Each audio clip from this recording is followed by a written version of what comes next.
Look at this garbage truck out there, and look at the joke sitting inside my booth. Deputy Wade Hollis slammed his heavy hand flat onto the chip table, leaning down until his spit hit the man's face. Hey, did you honestly think a faded canvas jacket could hide the color of your black skin in a town like this?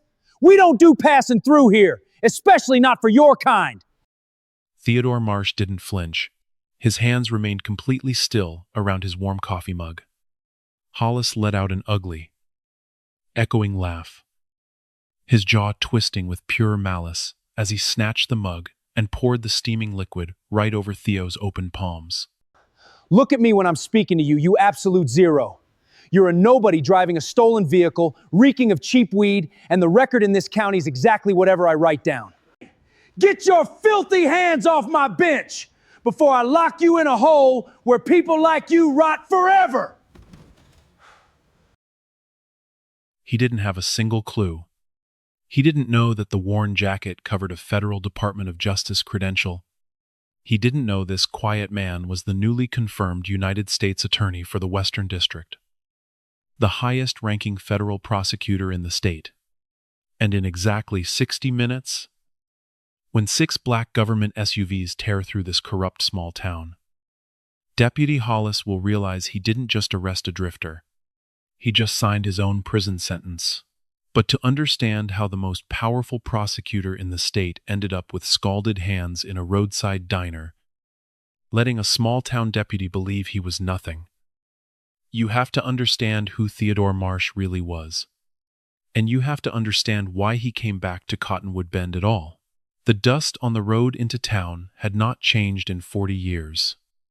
It rose the same way behind the tires, gold and slow in the late afternoon light, then settled back down as if nothing had ever passed through. That morning, Theo had slowed his borrowed pickup at the edge of town and read the welcome sign. Cottonwood Bend. Population 4,212. A friendly place to call home. And he had thought, quietly, that the sign had lied to his family once already. Theo was 49 years old. On most days, he wore tailored suits and stood before federal judges. And the seal of the United States Department of Justice sat on the wall behind his desk. But on this particular morning, he wore a faded canvas barn jacket, a flannel shirt washed soft and colorless by 100 laundromats, and boots that had walked through more courtrooms than pastures.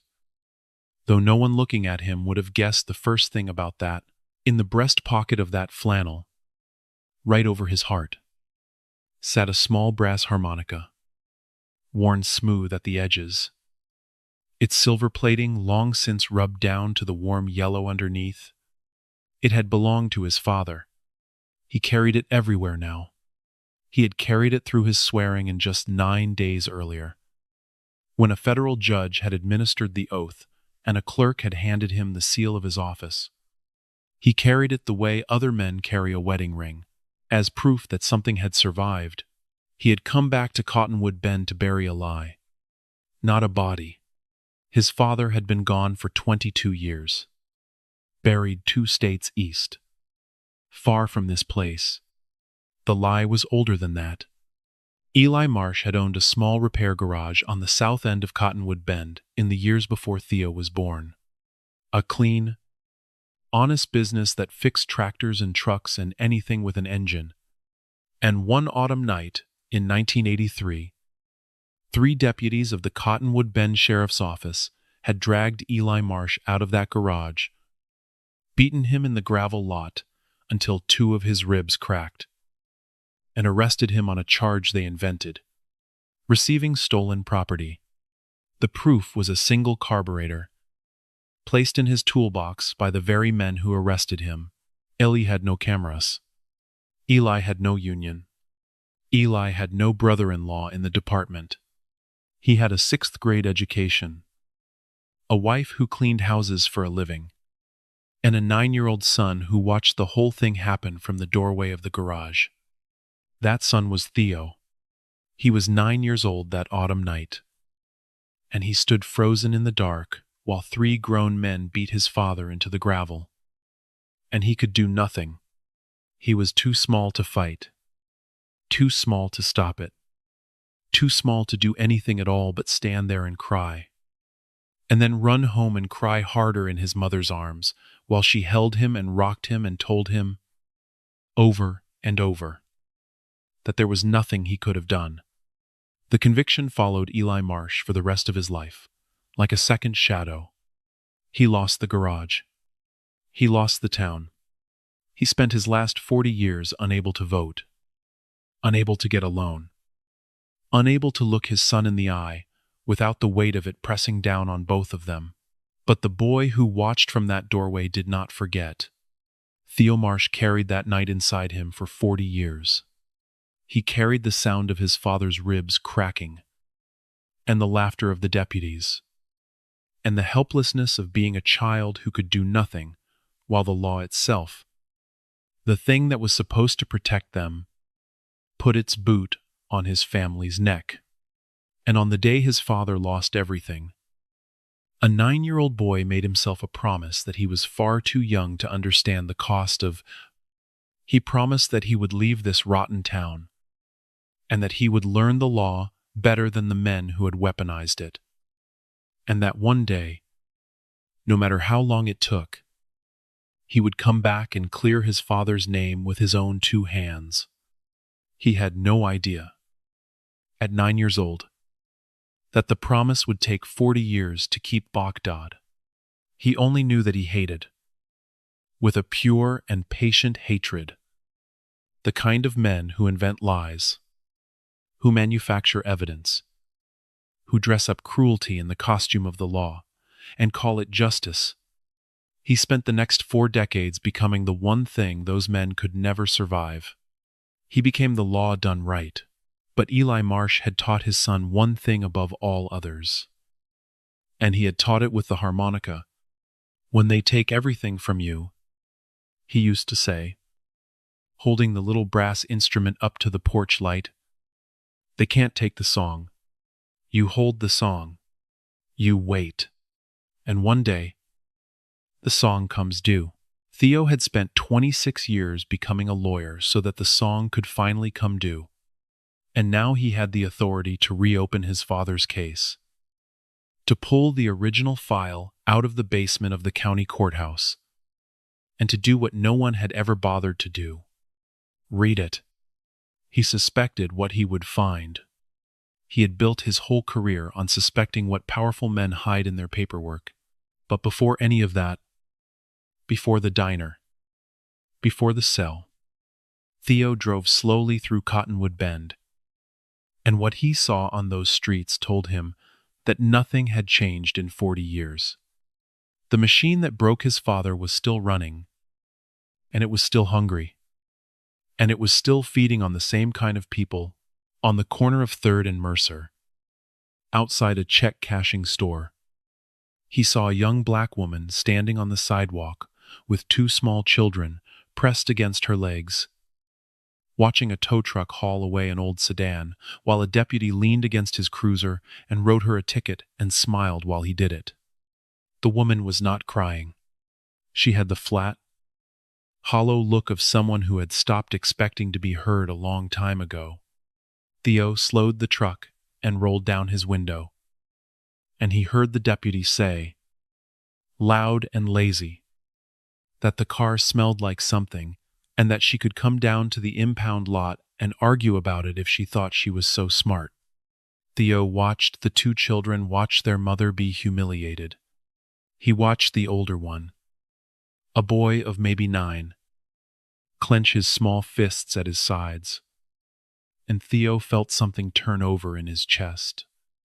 Because he knew that boy. He had been that boy. He was looking at himself.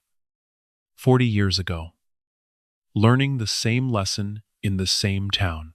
A few blocks later, outside a shuttered auto shop with a faded for lease sign in the window, an old man sat on an overturned bucket with his head in his hands. Theo stopped and asked him, gently, if he was all right, and the old man looked up with red-rimmed eyes and told him a story that Theo had heard 1,000 times in 1,000 forms. He had run that shop for 30 years. Then a deputy named Hollis had started coming around, finding violations that did not exist, writing citations that piled up faster than the man could pay them, until the fines swallowed the business whole. The man's son had spoken up about it at a county meeting, and 2 weeks later, the son had been pulled over and arrested on a charge everyone knew was invented. And now the son was sitting in a cell, awaiting trial. And the old man had lost his shop and his boy in the same season. "They do this," the old man said, his voice breaking. "They've always done this, and there's nobody you can tell. There's nobody who'll listen. Who do you call when the law is the one robbing you?" Theo Marsh looked at that broken old man on his overturned bucket, and he made him a quiet promise. "Somebody's going to listen," he said. Soon, the old man gave him a tired, disbelieving smile. The smile of a man who had heard promises before. He did not know he was talking to the United States Attorney for the Western District. He did not know that the man in the faded jacket carried a federal credential over his heart. He only saw a stranger being kind. And kindness was so rare in Cottonwood Bend that it almost made him weep. Theo drove on. And by the time he reached the diner, the patient hatred he had carried for 40 years had hardened into something colder and more certain than ever. His pain was not his alone. It had never been his alone. It was the pain of that young mother on the sidewalk, and her 2 frightened children, and the old man on the bucket, and his son in a cell, and 40 years of families ground to dust by the same machine. In the same town, by the same kind of men, he had come back to clear one name. He understood now that one name would not be enough. But first, he was hungry. And the only place open on the road into town was a low diner with a copper kettle painted on the window and a hand-lettered sign that said, "The Copper Kettle. Breakfast all day." He had no idea that within the hour, the men of the Cottonwood Bend Sheriff's Office would do to him exactly what their predecessors had done to his father. And this time, the song would come due before the sun went down. When Theo had first walked into that diner, the bell over the door gave a tired little jingle, and a dozen pairs of eyes lifted from their plates to look at him. They did the small, telling thing that small towns do. They catalogued him. They measured the color of his skin against the worn jacket and the strange truck in the lot, and they did the arithmetic. And most of them looked back down at their food a half-second too quickly. Theo took it the way he took everything.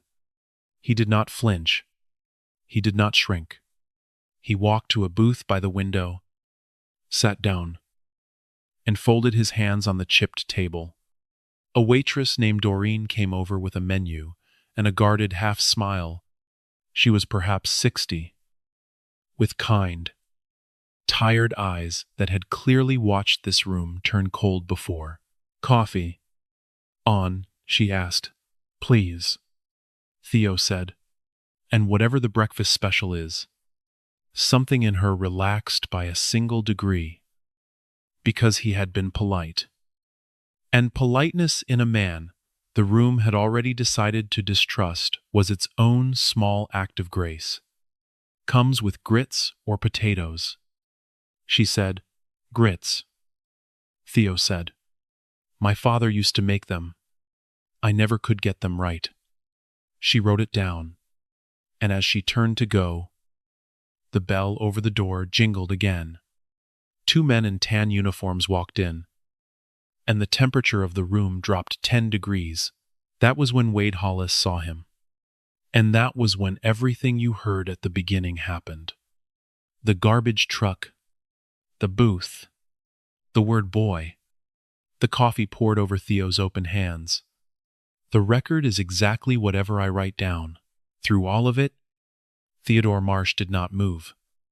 And you should understand something about that stillness. because it was not weakness, and it was not fear. Theo had learned, before he could even name what he had learned, that the surest way to give a man like Hollis what he wanted was to look afraid, and the second surest way was to look unafraid. There was no right way to look, so he gave them nothing. He gave them stone. His scalded hands trembled once around the mug, and then went still, because some deep and ancient part of him, the part that was still a small boy on a porch listening to a broken man play a harmonica, needed to know. It needed to see what these men would do to a nobody. It needed to watch them choose, freely, with no one important watching, to destroy a man they believed to be powerless, because that choice, made in the dark, against the weak, was the truest face of the thing that had killed his father, and Theo wanted to see it plain. So when the second deputy, a heavy-set older sergeant named Dale Bruner, took him by the arm and said, "Outside," Theo stood up slowly, kept his hands open and visible at his sides, and let himself be marched out into the gravel. He did not resist. He said, clearly, loud enough for the whole diner to hear, "I am not resisting." And behind him, through the closing door, the diner stayed silent. 14 people, watching a man be dragged out into the cold, and not one of them saying a word. He had expected that. He had grown up on that silence. It was the same silence that had let 3 deputies break his father's ribs 40 years ago. In a lot, perhaps not 300 yards from this one. The silence was the system's oldest and most faithful servant. Out in the lot, Hollis searched the truck the way a man searches when he is not really looking for anything. He yanked open the glove box and dumped its contents onto the seat. Registration. Insurance card. A folded road map. Scattered like a child kicking over a sandcastle. And he found, of course, exactly what Theo had told him he would find. A registration in the name of a man called Carl Whitfield, a retired school teacher and old family friend, with a handwritten note authorizing Theodore Marsh to drive the truck. There was no stolen vehicle bulletin. There never had been. Here is where a man with even a sliver of conscience would have stopped, would have handed back the papers, muttered an apology, and let the stranger finish his breakfast. But Wade Hollis was not that man. The discovery that he had been wrong did not chasten him. It enraged him, because now he had marched a man out of a diner in front of the whole town. And the man had been telling the truth. And that meant Wade Hollis had a choice. He could be embarrassed, or he could double down. He doubled down. "Sergeant," Hollis called out, his voice carrying a new and uglier note. "You smell that marijuana, clear as day, coming right off him." He looked straight at Theo as he said it, a small, cruel smile tugging at his mouth. "I think we got probable cause for a full search. There was no marijuana. There was no smell. There was only a black man who had embarrassed a white deputy by being innocent, and a deputy reaching for the oldest tool in the box, the invisible, unprovable odor that has justified 10,000 illegal searches in this country. The phantom smell that no camera can record and no court can disprove. The magic words that turn a citizen into a suspect. Theodore Marsh closed his eyes for 1/2 of 1 second. Behind them, in the dark, he saw his father's face. "They can't take the song. You wait." He opened his eyes. "There is no marijuana." "Officer," he said, and his voice was the calmest thing in the entire county. "But I won't resist you. I want that on the record. I am not resisting." Hollis searched him roughly, turned out his pockets, pulled out his wallet, and flipped it open. His thumb stopped on a card tucked behind the driver's license. He pulled it free and held it up to the gray light, and the embossed seal caught the light and threw it back. A heavy, official seal, an eagle, 3 words around the rim that did not belong in a drifter's wallet. Hollis went very still, and here is where the air changed. Because Wade Hollis was a cruel man and a corrupt man, but he was not a stupid one, and he had been a deputy for 9 years, and he knew exactly what he was looking at. That was not a library card. That was not a gym membership. The seal embossed into the plastic was the seal of the United States Department of Justice. And the photograph was this man's face. And the title printed beneath it was a title that did not belong on any card that any drifter should ever be carrying. For one single heartbeat, a flash of pure, cold panic crossed Wade Hollis's face. His jaw slackened. His eyes went wide. Somewhere in the back of his mind, a small and terrified voice whispered the worst 3 words a dirty cop can ever hear. Wrong. Guy. Federal. Theodore Marsh saw that flash. He saw the exact moment the deputy understood, on some animal level, that he might have just made the worst mistake of his life. And Theo said nothing. He simply watched and waited to see which way the man would break. He broke the wrong way, because a man like Wade Hollis cannot live in that panic.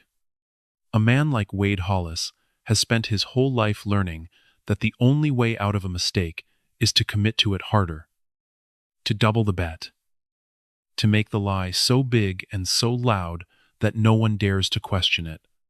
The panic lasted 1 heartbeat, and then his face hardened, and the sneer came back uglier than before, because admitting what that card was would mean admitting he was finished. And Wade Hollis would burn the whole world down before he admitted that. Well, now, he said slowly, turning the card over in his fingers, his voice dripping with theatrical contempt. Would you look at this? A fake federal ID. He held it up so Bruner could see. And he laughed. Loud and forced. A laugh with fear hiding underneath it. This piece of trash printed himself a phony Department of Justice card. Probably ran it off a copy machine in some library. He leaned down into Theo's face. You know that's a felony. Boy, impersonating a federal officer. Forgery of a government seal. Oh, this just keeps getting better. We got you on the stolen truck. We got you on the dope. And now we got you on a counterfeit federal ID. He flicked the card with his thumb. Hard. A gesture of pure disrespect. Who'd you think you were going to fool with this, huh? You think anybody in this county is going to believe a man like you is some kind of big federal lawyer? He laughed again. You're a clown. You're a clown with a fake federal ID and a stolen truck. And I'm going to make sure they add every single one of these charges to your sheet. And there it was. Theo had his answer. Wade Hollis had looked the truth dead in the eye, had felt the cold breath of his own ruin on the back of his neck, and had chosen, freely, with full knowledge of what he was holding, to call it a forgery and pile on a 4th fabricated charge rather than admit he was wrong. That was the choice. That was the man. Theo had wanted to see the truest face of the thing that killed his father. And now he had seen it. It was a face that would rather destroy an innocent man than survive a moment of humility. So Theo said nothing about the card. He did not argue. He did not correct him. Because the deputy had just handed him something far more valuable than an early exit. He had handed him a confession of intent, performed in front of witnesses, that no defense attorney on earth would ever be able to explain away. Let him think it was fake. Let him write it down. Let him build the gallows one plank at a time. Hollis tossed the wallet onto the gravel. He leaned back into the truck and made a great show of searching again. And then Theo watched it happen. Watched the whole sleight of hand, the way you watch a card trick when you already know where the card is going. Hollis's right hand drifted to the cargo pocket of his uniform trousers, came back closed, disappeared under the driver's seat, and emerged holding a small, clear plastic bag of green-brown leaf. Well, Holly said, standing up straight, holding it aloft so the gray light caught it. Look what I found. Right under the seat. He grinned at Brunner. Guess my nose was working after all. Sergeant Brunner did not look surprised. He had seen this before. His only contribution was to tighten his grip on Theo's arm and say, in a bored voice, like a man reciting a grocery list, "That's possession. Cuff him." And Wade Hollis pulled the handcuffs off his belt, wrenched Theo's arms behind his back, and ratcheted them closed far too tight, the steel biting into the bones of his wrists. The exact place, Theo thought distantly, where his father's wrists had been cut by handcuffs 40 years ago, and he leaned in one last time and whispered, "Welcome to Cottonwood Bend." The sheriff's office of Cottonwood Bend was a squat brick building on the courthouse square, and inside it smelled of old coffee and floor wax and the particular institutional staleness that Theo had walked through 10,000 times in his career, except always before he had walked through it as the law. Now he walked through it as its prey. They processed him slowly, with the unhurried cruelty of men who had all day and a captive audience. Theo gave them his name, Theodore Marsh. His date of birth, nothing more. He answered the minimum required by law and offered nothing beyond it. He knew the room was watched by cameras. He knew Hollis was trying to provoke a reaction. A shout. A curse. A tear. Anything he could write down as combative behavior. So Theo gave him a statue. He gave him stone. There was a third person in the booking room, and Theo noticed him the moment they came in. A young deputy, maybe 24, standing by the filing cabinets with a clipboard he was not writing on, watching with a face the color of cold ash. His name tag read Castillo. He was the newest man on the force.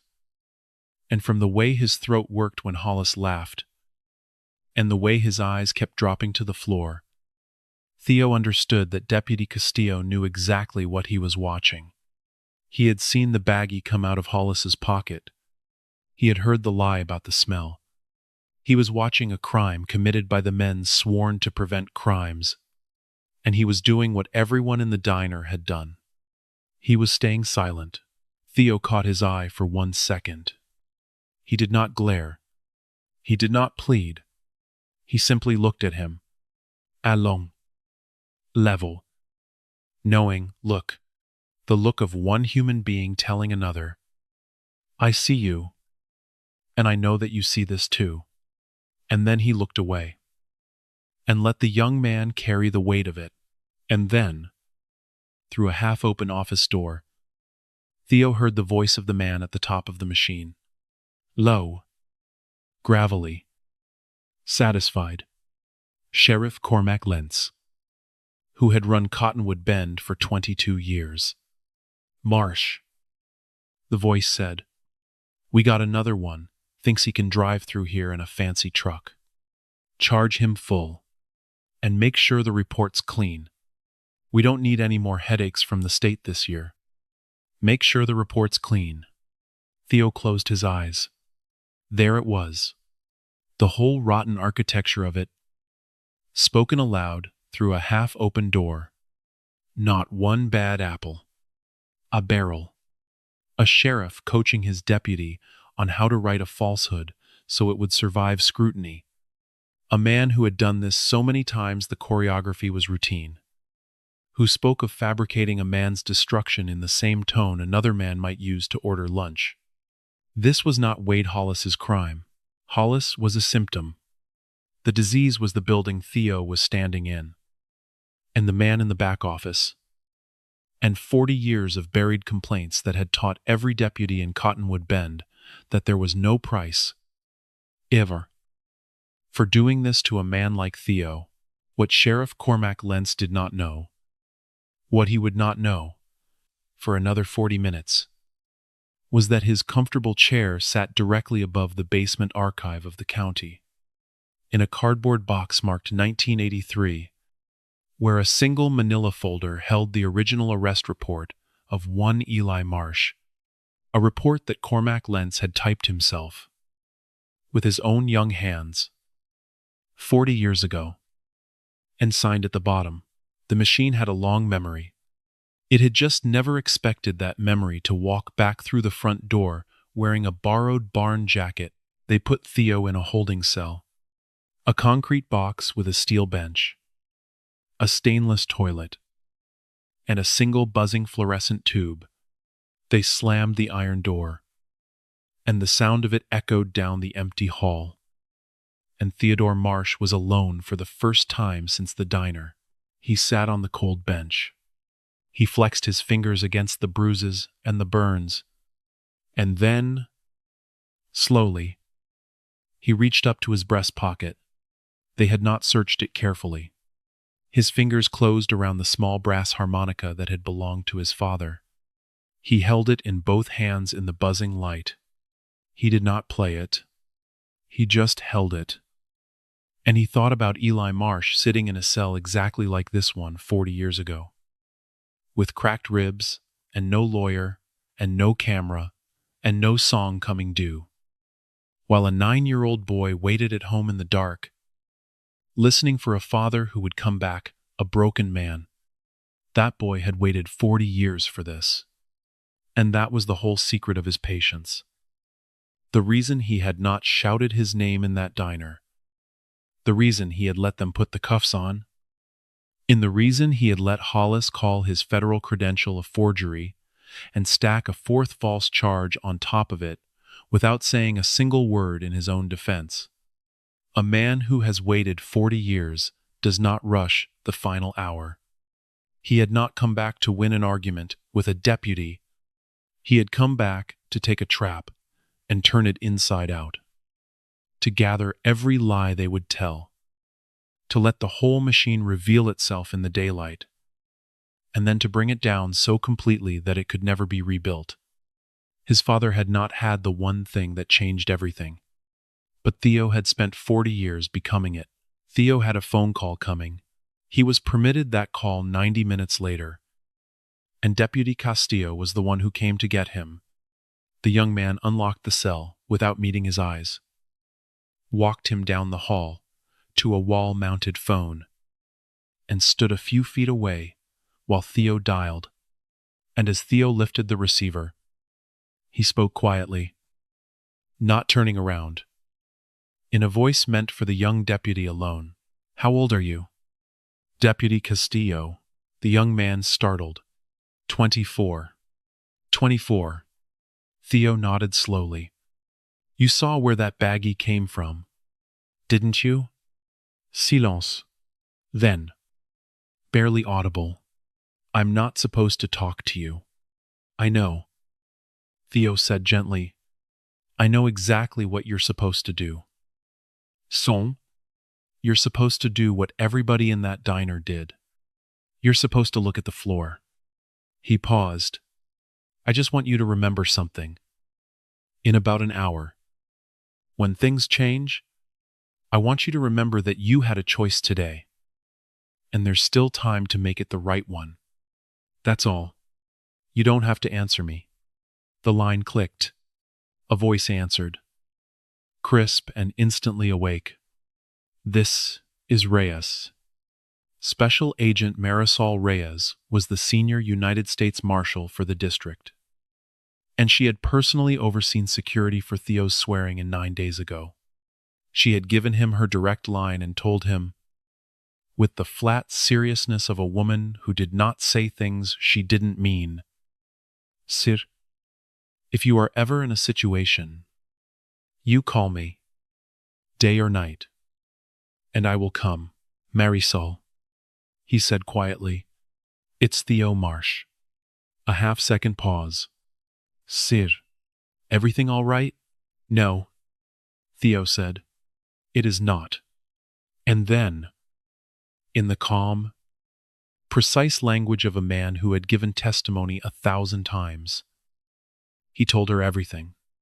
The diner, the word boy, the coffee poured over his hands, the lie about the stolen truck, the phantom smell, the baggie from Hollis's cargo pocket, Brunner saying cuff him in a bored voice like a man who had said it 100 times, and the half-open office door, and Sheriff Cormac Lentz saying, make sure the report's clean.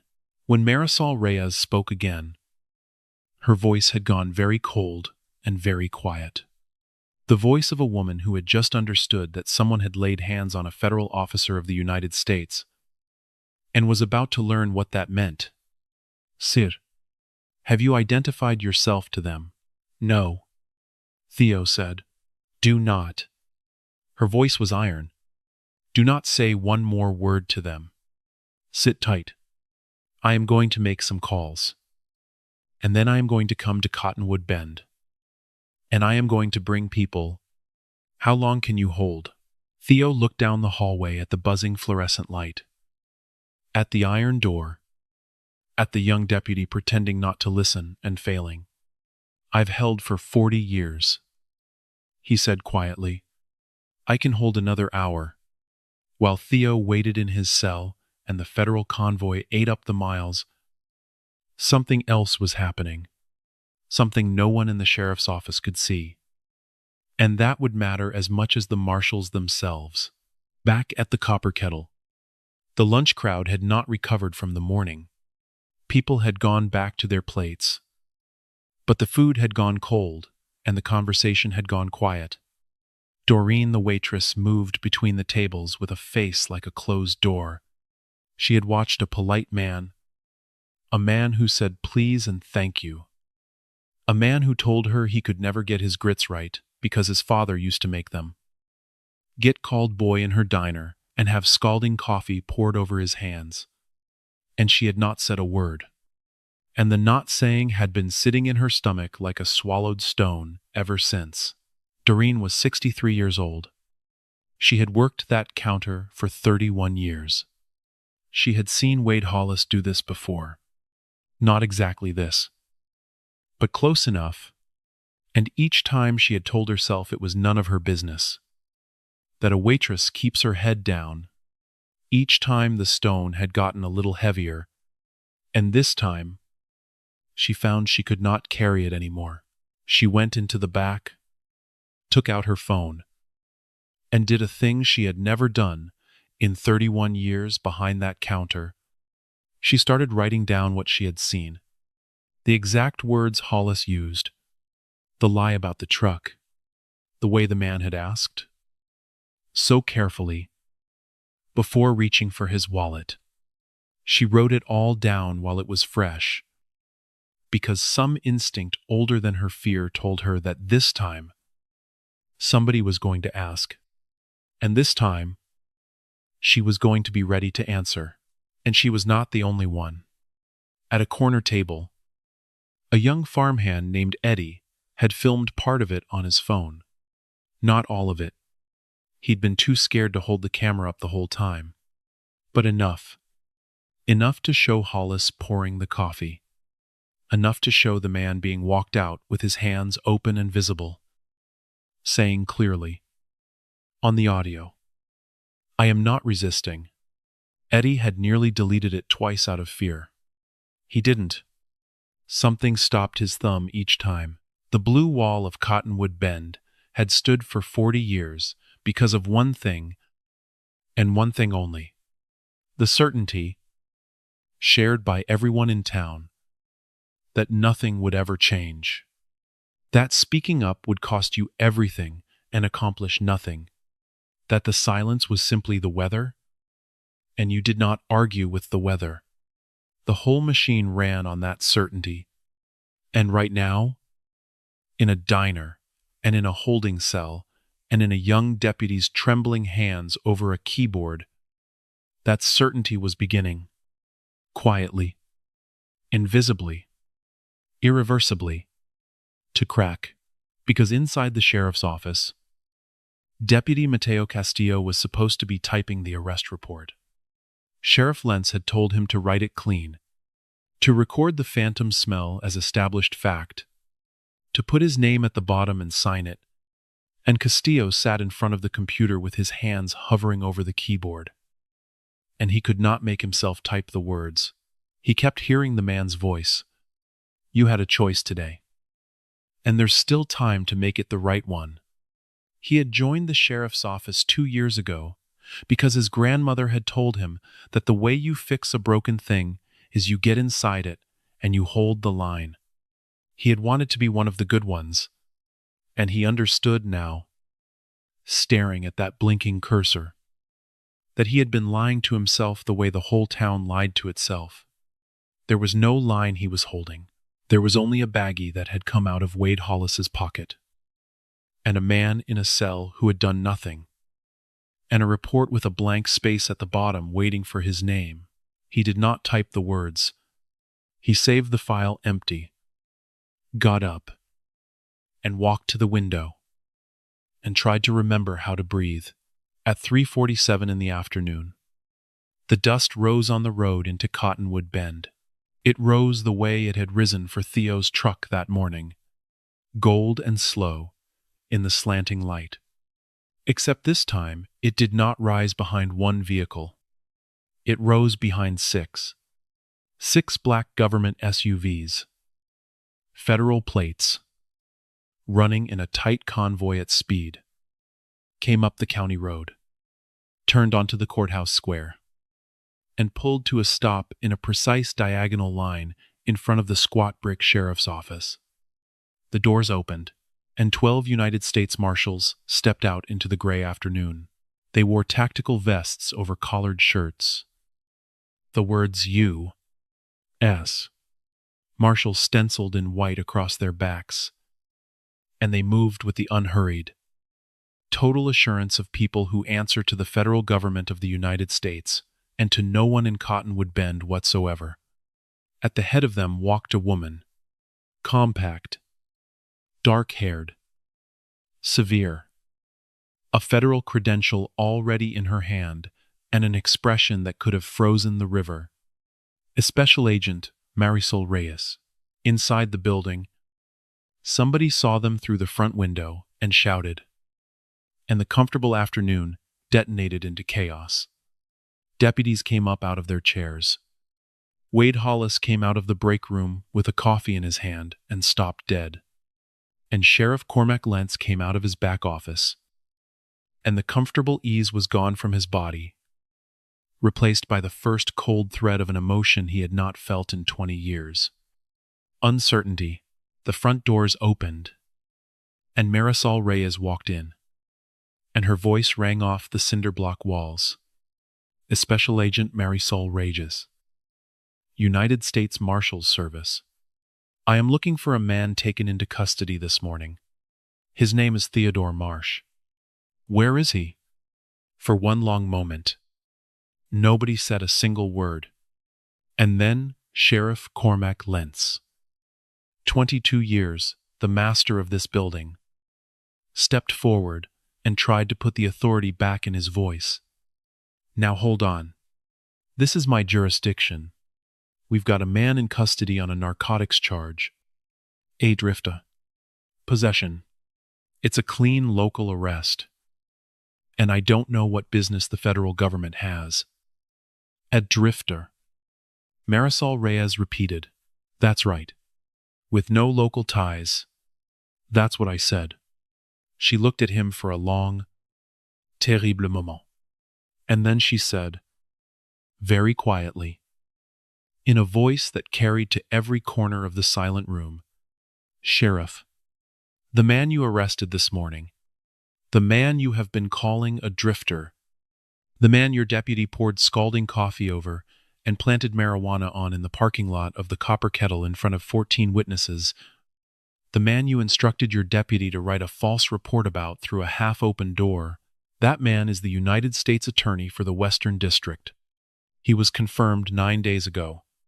He outranks every prosecutor in this state. And he has been sitting in your holding cell for the last 3 hours, listening to you destroy yourself. The silence that followed was not like other silences. It was the silence of a building full of men feeling the floor open under them all at once. Marisol Reyes did not wait for permission. She walked past the frozen sheriff, past the deputies rooted to the linoleum, down the hallway, and stopped at the iron door with the small reinforced window, and she looked through it.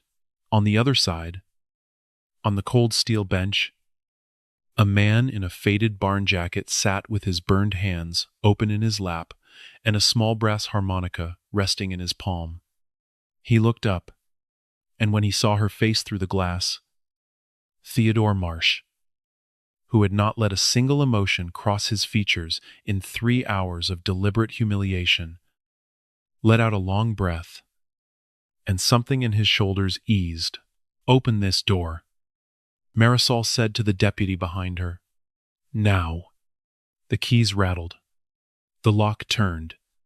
The door swung open, and the United States Attorney for the Western District stood up from the bench and stepped out of the cell, and the deputies who lined the hallway pressed themselves back against the walls as he passed. The same men who 2 hours earlier had shoved him through this hall by the back of his collar. Theo walked back out into the lobby and stood in the center of it. And he looked at them. He looked at Sergeant Brunner, gray-faced now, the boredom gone. He looked at Sheriff Cormac Lentz, whose mouth was working without sound. And he looked, last and longest, at Wade Hollis, who still held the coffee cup, who had gone the color of wet ash, whose smug certainty had drained out of him so completely that he seemed physically smaller. A man watching the entire architecture of his life collapse in real time. Theo did not shout. He did not gloat. When he finally spoke, his voice was as calm as it had been all day. Calmer. Avon. The deadly calm of a man who has waited his whole life for this exact moment and refuses to waste it on noise. "My name," he said, "is Theodore Marsh. This morning, in a diner full of people, your deputy called me boy. He poured hot coffee over my hands. He told me he'd flagged my truck on a stolen vehicle bulletin that did not exist. When that lie fell apart, he invented the smell of marijuana, which also did not exist. And when even that wasn't enough, he reached into the cargo pocket of his own trousers, pulled out a baggie, put it under the seat of my truck, and called it mine." He paused. "I watched him do it. I have prosecuted men for doing exactly that. And then he put handcuffs on me too tight. And he leaned in close. And he told me, and I want you all to hear this, because I will be repeating it under oath. He told me, 'The record is exactly whatever I write down. Theo, let that hang in the air.' Then he turned his head, slowly, and looked directly at Wade Hollis, and his voice dropped lower, quieter, and somehow more terrible. But here is the part I want every single person in this room to understand, because this is the part that ends you. Deputy Hollis, when you searched me, you found my credential, the real one, the Department of Justice seal, my photograph, my title, printed on it in plain English. You held it up to the light, and I watched your face. I watched you realize, for 1/2 of 1 second, that you had put your hands on a federal officer. I saw the fear. Theo took a step closer, And then I watched you make a choice. You looked at the credential of the United States Attorney for the Western District. A credential you knew was real, because you are not a stupid man.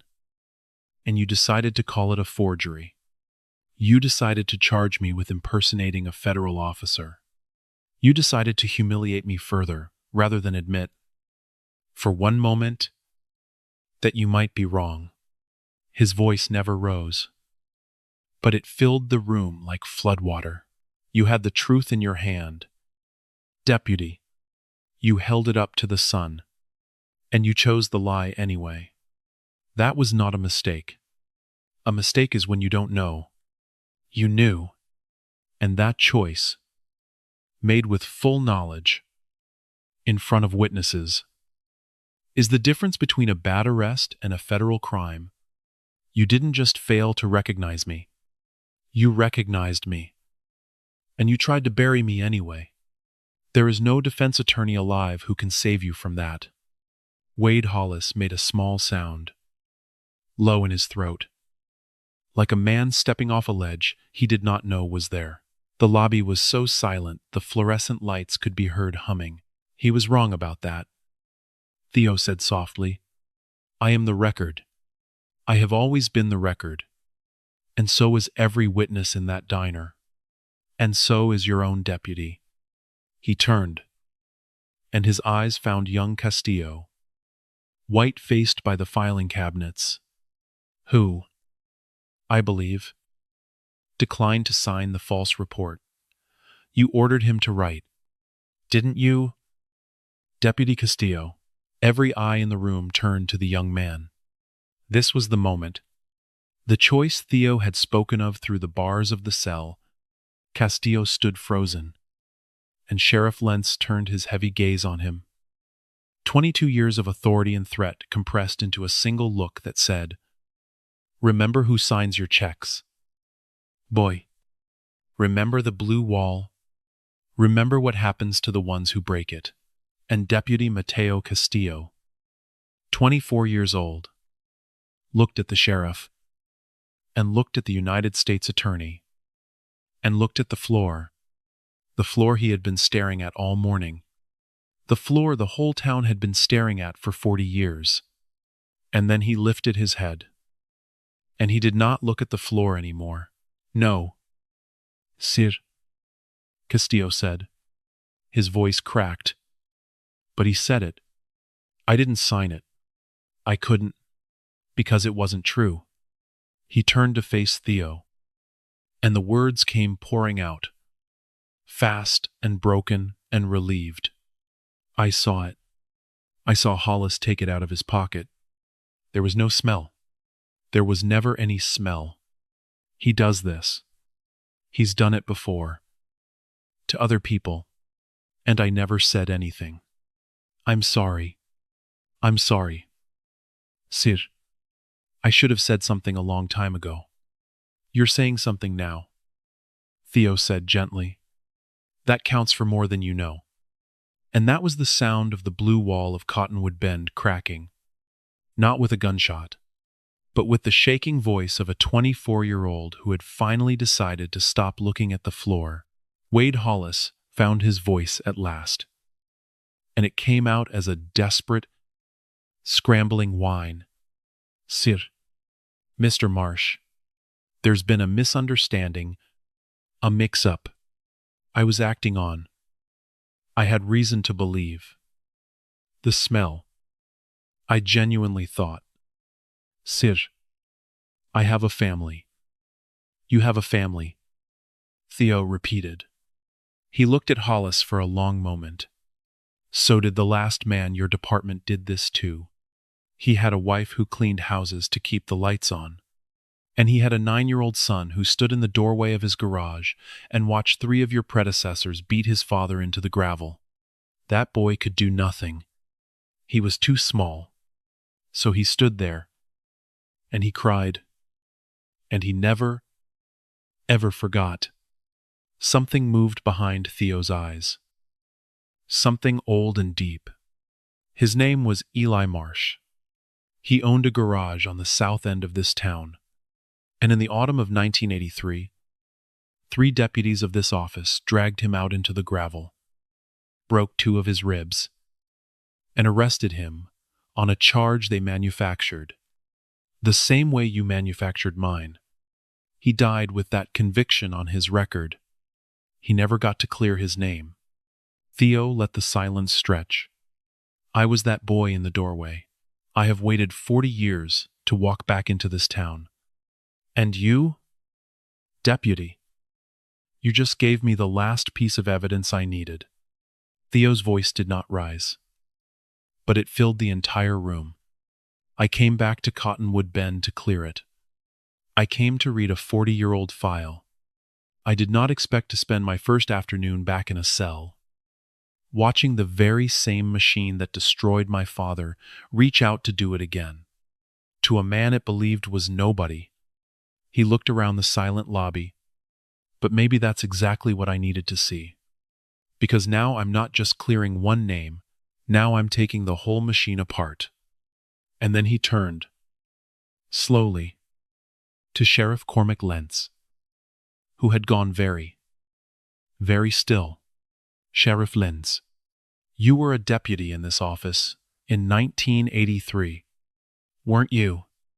Cormac Lentz did not answer, but the answer was written across his ashen face, in the sudden tremor of his jaw, in the way his eyes flicked involuntarily toward the floor, toward the basement, toward the box marked 1983, and the manila folder with his own young signature at the bottom of it. We'll find out, Theo said quietly. We're going to find out everything. What happened to Cottonwood Bend over the following months did not look like the revenge of one wronged man. It looked like the slow, grinding, irreversible arrival of accountability in a place that had spent 40 years believing itself immune to it. And that was exactly as Theo intended, because Theodore Marsh had learned, in a long career, that the punishment of one cruel man changes nothing, while the dismantling of the system that produced him changes everything. The immediate aftermath was swift. Wade Hollis was placed under arrest that same afternoon, not by his own department, but by the United States Marshals, on a federal complaint. The charges that Theo's office would ultimately bring read like an indictment of the entire profession he had disgraced: deprivation of rights under color of law, fabrication of evidence, false arrest, filing a false report, and the charge that the prosecutors would lean on hardest, because it proved he had acted knowingly and not by mistake. The fact that he had recognized a genuine federal credential and deliberately branded it a forgery in order to manufacture a 5th false charge against the very man whose authority that credential proved. That single act, calling the real thing fake while knowing it was real, demolished any possible defense that Wade Hollis had simply made an honest error. You cannot accidentally accuse a United States attorney of forging the United States attorney's own credential, and the cargo pocket of his uniform trousers, when it was searched, contained 2 more identical baggies, prepackaged, ready. The inventory of a man who planted evidence the way other men carry spare change. Sergeant Dale Bruner, who had said "cuff him" in a bored voice, like a man who had said it 100 times, was arrested the same week. And the phrase 100 times turned out to be very nearly literal. A forensic review of the arrests Bruner and Hollis had made together over 6 years revealed a pattern so stark that the data itself seemed to scream, but it was the buried complaints that broke the whole thing open. Because Theo did not stop at the 2 deputies. He had heard the sheriff say, "Make sure the report's clean." And he understood that a man only learns to say a sentence like that through long practice. So he sent his investigators into the basement archives, and they came back up with boxes. They found a filing cabinet of citizen complaints stretching back 2 decades. Complaints of excessive force, of racial profiling, of searches without cause, of evidence that appeared from nowhere, and every single one of them had been marked unsubstantiated and closed, often within days, often in Sheriff Cormac Lentz's own handwriting. The complainants were overwhelmingly black and brown and poor. The people of the south end of town, the people who had no union and no camera and no song coming due. The abuse of Theo Marsh had not been an aberration. It had been the everyday, unremarkable, smoothly functioning operation of the Cottonwood Bend Sheriff's Office, refined over 40 years into a machine so efficient that the men who ran it no longer even noticed they were running it. And then, in a cardboard box marked 1983, in a manila folder soft with age, Theo's investigators found the original arrest report of Eli Marsh, receiving stolen property, one automobile carburateur, typed on a manual typewriter, with 3 deputies' names in the narrative, and a young deputy's signature at the bottom of the page. The signature read, C. Lentz. Theodore Marsh sat alone in his office the night they brought him that folder. He read his father's arrest report for the first time in his life. The lies in it, the casual brutality of its language, the carburetor that everyone involved had known was placed there, and he read the name at the bottom, the name of the 21-year-old who had typed it, who was now the 61-year-old sheriff who had ordered the same thing done to the dead man's son.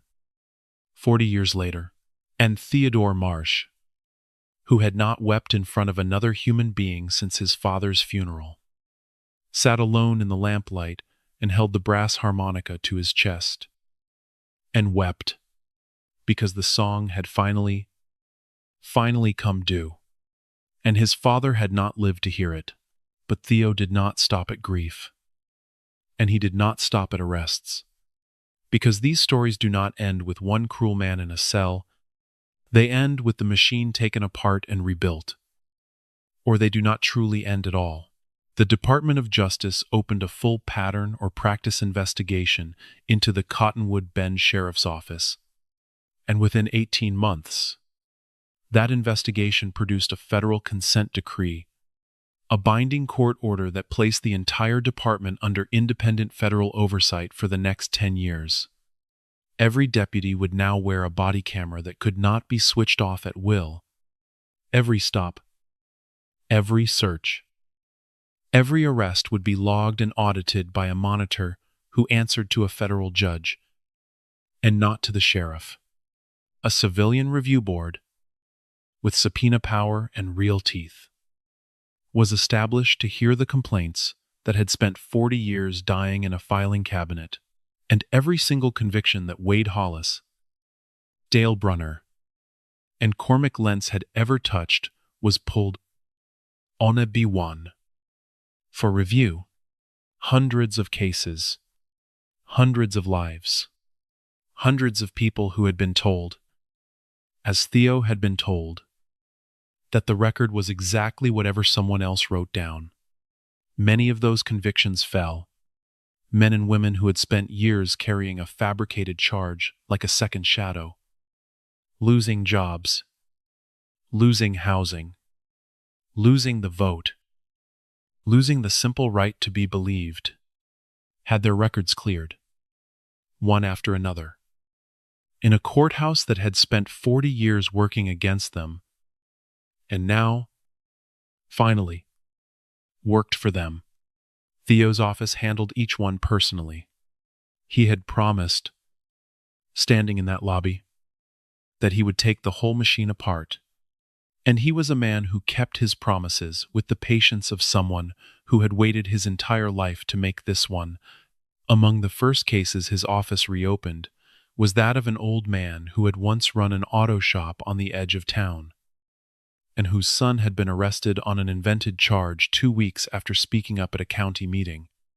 The charge was dismissed. The son walked out of jail on a gray morning and into his father's arms, and the two of them stood in the parking lot and held each other and shook. and a settlement was paid that would never give back the 30 years of the shop, but was enough to let an old man stop sitting on an overturned bucket with his head in his hands.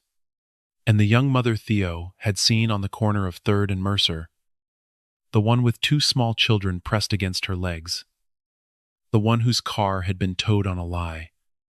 I got her record cleared, and her car returned, and a check that let her move her children somewhere they would not have to watch their mother be humiliated on a sidewalk.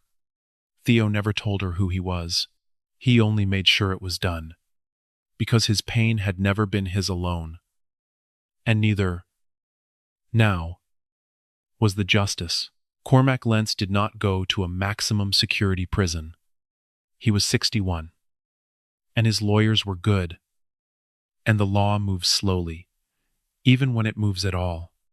He pleaded out to a federal civil rights count and a count of obstruction. He surrendered his pension. He lost his badge after 40 years of wearing it. And he was barred for life from ever again holding a position of public trust anywhere in the United States. On the day his plea was entered, he was an old man in an ill-fitting suit, and the town that had feared him for 2 decades did not come to his defense. The silence that had always protected him had finally, for the first time, turned against him. He walked out of the courthouse alone. Theo watched him go from a window above, and felt, to his own surprise, not triumph, but something quieter and heavier. The simple, exhausted weight of a thing that should have been set right 40 years ago, and was only being set right now. And then there was the last piece, the piece Theo had come for in the first place.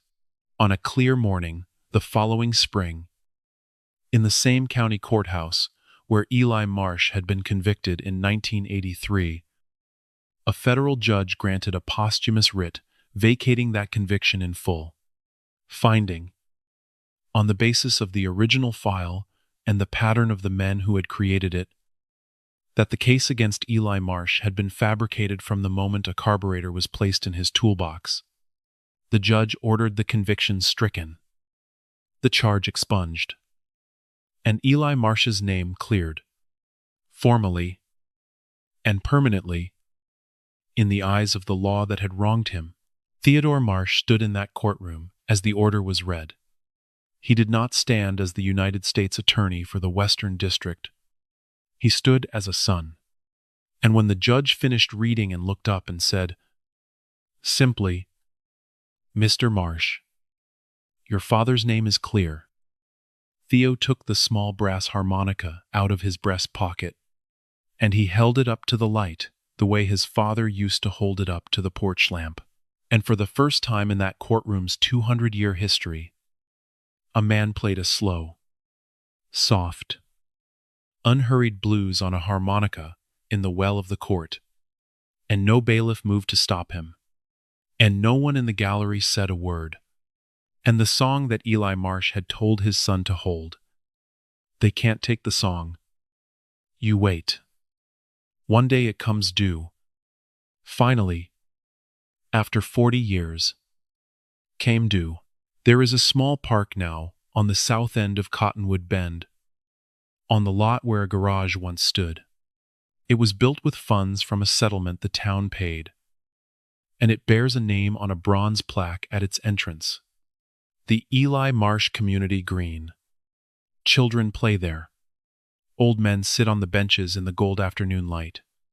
And sometimes, not often, a tall man in good clothes drives up the county road in a car that does, this time, belong to him. And he parks. And he sits for a while on a bench in the park that bears his father's name. And he takes a small brass harmonica out of his breast pocket. And he plays. Deputy Mateo Castillo is a sergeant now. He testified at every proceeding. He named every name. And when the consent decree created the new department, he was one of the few who survived the reckoning. Not in spite of having broken the blue wall, but because of it. He helps train the new deputies. And he tells them, Every class. About a morning in a diner. And a man in a faded barn jacket. And the day he learned that the way you hold the line is not by staying silent inside a broken thing. It is by being willing to be the one who finally says, "No, sir, it wasn't true," and Theodore Marsh went back to work. There were other towns. There were other files. There were other men sitting in other cells, told that the record was whatever someone else wrote down. The machine that destroyed his father was not the only machine. And clearing one name did not end the thing he had spent his life fighting. He knew that. He had always known that. But he also knew something his father had taught him on a porch a long time ago. With a little brass instrument worn smooth at the edges. You hold the song. You wait. And one day, for one name, in one town, the song comes due. He had work to do. Theodore Marsh was a United States attorney, a man with a federal seal and the power of the government behind him. And it still took 12 United States Marshals and 6 black SUVs to make a single small-town sheriff's office treat him like a human being. So, ask yourself this. Honestly, before you go, if it took all of that to protect a man with that much power, what protects the people who have none? What protects the man in the faded jacket who really is just passing through? The teenager driving his mother's borrowed car, the Eli Marshes of 40 years ago, and 40 towns over teens 40 towns.